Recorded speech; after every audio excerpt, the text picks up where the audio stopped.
Okay, so I want to start with their plan to abolish the drones from warfare, weaponized drones, of course.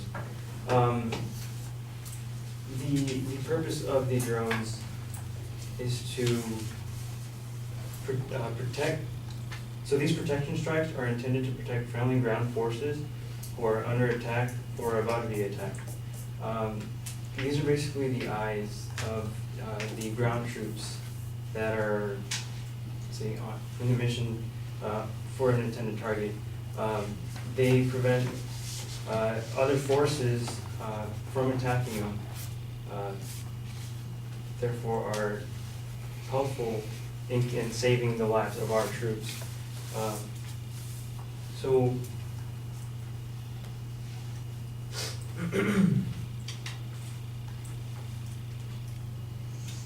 so the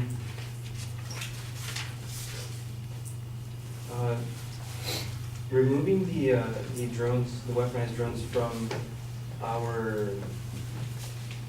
from warfare will threaten national security for our country, of course. We run the risk of terrorists pushing through and plan an attack on our states. I say that because these drones are excuse me.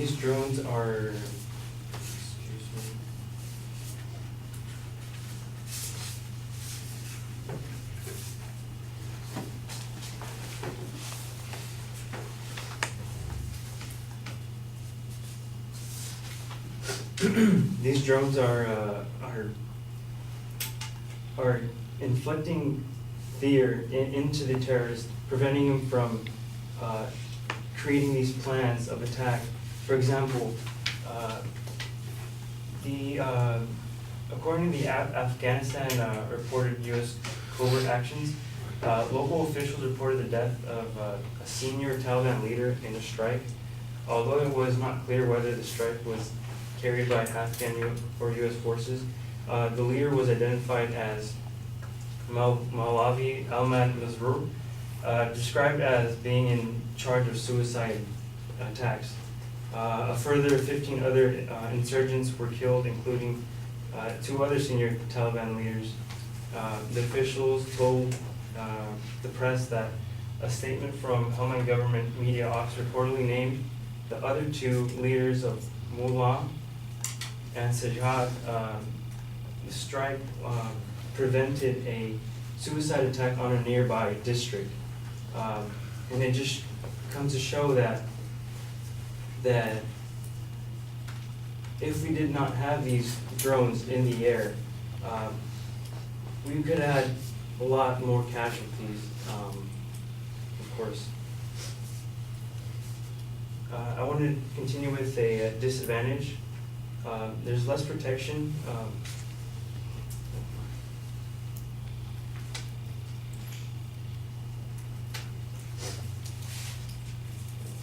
So there's less, continuing, there's less protection for our ground troops. According to Trump in a meeting, he describes the soldiers as an American family bonded together by common purpose. These soldiers understand what we as a nation often forget, that a wound inflicted upon a single member of our community is a wound inflicted upon us all.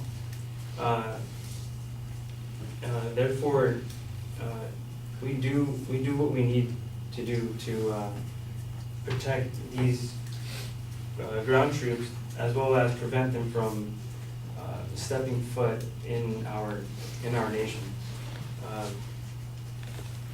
Now, there's an argument that the First Amendment says that there's too many casualties to take account of, and that's due to the inaccuracy of these drones, and that's not true.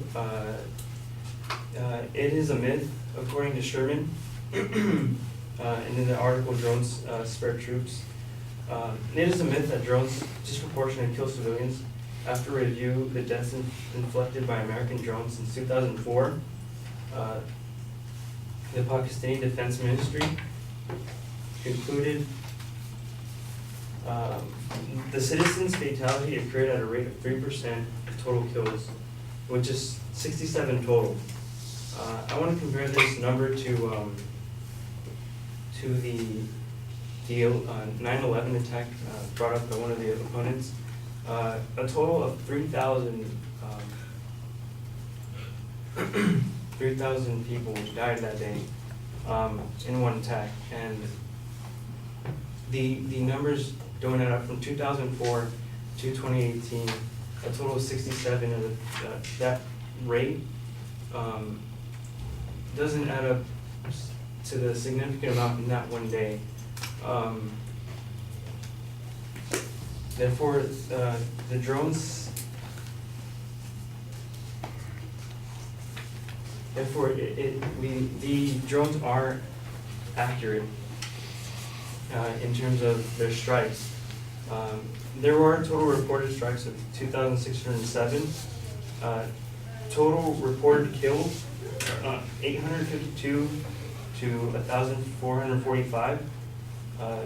And there were between 2 to 27 children killed. And total injured, 147 to 295. The reason I bring this up is to show that the numbers of casualties and for the mission are incomparable to the amount of people that were killed on the day of 9/11. Thank you.